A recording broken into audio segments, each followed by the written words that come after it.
మహారాజా అంటే గుర్తొచ్చేది రవితేజ గారు. అదే బుల్లితెరలో మాస్ మహారాజా అంటే గుర్తొచ్చేది ఒక్కరే ఒకరు. ఏ టాక్ షో అయినా ఆయన వచ్చాడు అంటేనే చాలు అందరికి వస్తుంది ఊపు. ఆయనే మా అమర్దీప్.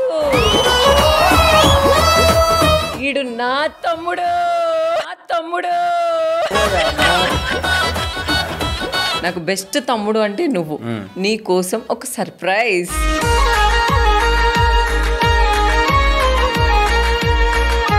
హ్యాపీ రాఖీ తమ్ముడు.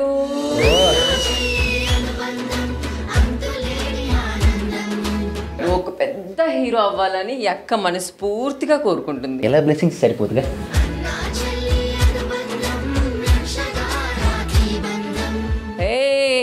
తమ్ముడు నీ పంచ ప్రాణం మీ వైఫ్ కంటే ఎక్కువ, నీ లైఫ్ కంటే ఎక్కువ. నీకు ఇష్టమైంది ఏదైనా ఉంది అంటే అది నేను చెప్పినా నువ్వు చెప్పేస్తావా? సింధూరం టైం నుంచి నేను ఆ సినిమా ఎప్పుడైతే చూశానో అప్పటి నుంచి నా మైండ్లో రన్ అయిన ఒకే ఒక్క హీరో రవితేజ గారు. నీ పేరు నేను ఎప్పుడు చూస్తానని ఎదురు చూస్తున్నాను రా నా లిస్ట్లో అంటే, అవకాశం వస్తే అది నీకు ఉపయోగపడేలాగా ఉండాలి అన్నారు. నేను ఊహించుకున్న నా దేవుడే నా గురించి మాట్లాడినప్పుడు ఇది కదా నా సక్సెస్.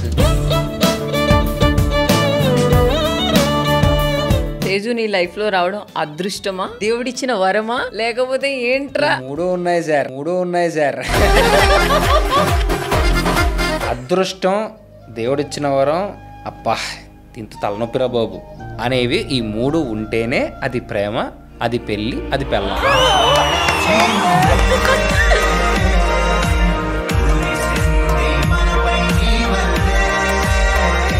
నేను దేన్ని క్యారీ ఫార్వర్డ్ చేయను. బేసిక్ గా నాకు ఆల్రెడీ క్యారీలు చాలా ఉంటాయి తలకాయలో.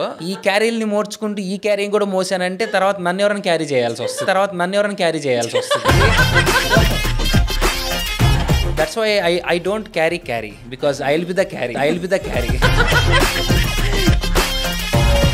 బయట ఉన్న రూమర్స్ చూస్తున్నాం కదా, వింటున్నాను కదా. ఇలా రాసే వాళ్ళకి ఒక్క మాటలో నువ్వు చెప్పాలి అంటే పోతారా, నాశనం అయిపోతారు అది సినిమాలో డైలాగ్. ఓవర్ థింకింగ్ చేసే వాళ్ళకి డిప్రెషన్కి వెళ్ళిపోవడం కానీ, సూసైడ్ చేసుకోవడం కానీ, అలాంటి వాళ్ళకి నువ్వు ఎలాంటి సజెషన్స్ ఇస్తావు? నేనే ఎగ్జాంపుల్. నేనే పెద్ద ఓవర్ థింకర్. చాలా ఓవర్ థింక్ చేస్తా నేను. అంటే నాకు అది తెలియదు. Because of my mental status is not good. On స్క్రీన్లో చూసిన అమ్మర్కి నువ్వు ఇప్పుడు మాట్లాడుతున్న అమ్మర్కి నాకు చాలా తేడా కనిపిస్తుంది. అంటే నాలాంటి పేషెంట్స్కి, నాలాంటి వాళ్ళకి ఉండదా థింకింగ్కి? ఉండదు. ఎందుకంటే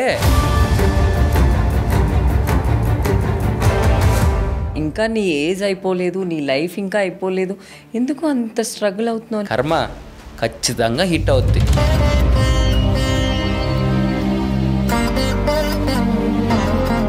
నేను ఎంతో మందిని అప్పట్లో నేను బాధ పెట్టి ఉన్నాను కాబట్టి నేను తిరిగి ఈరోజు అనుభవిస్తున్నాను. I'm happily taking that.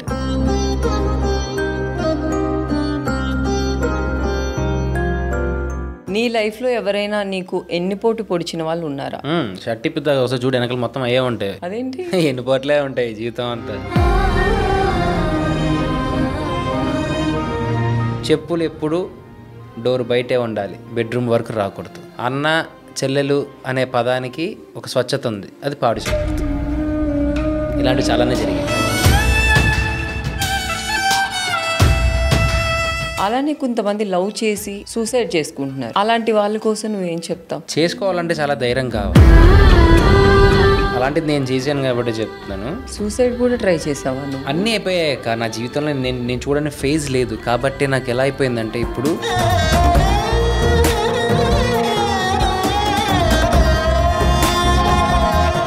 అసలు అమ్మరంటే ఇంత పెయిన్ ఉందా లోపల? అమ్మరంటే ఇంత బాధ? ఒకటి గుర్తుపెట్టుకోవాల్సిన పదం ఏంటంటే, నో పెయిన్ నో గెయిన్.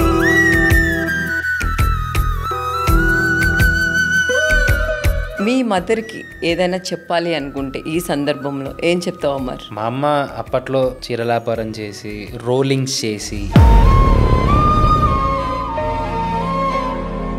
తల్లికి మించిన దైవం అనేది లేదు కాబట్టి మా అమ్మకి ఎప్పుడు నేను జీవితాంతం నేను రుణపడే ఉంటాను. మా అమ్మ లేకపోతే ఈరోజు అమర్ అనే బొమ్మే లేదు మీ ముందు. Thank you so much mummy. Kissik talks ప్రతి శనివారం రాత్రి 7 గంటలకు మీ బిగ్ టీవీలో.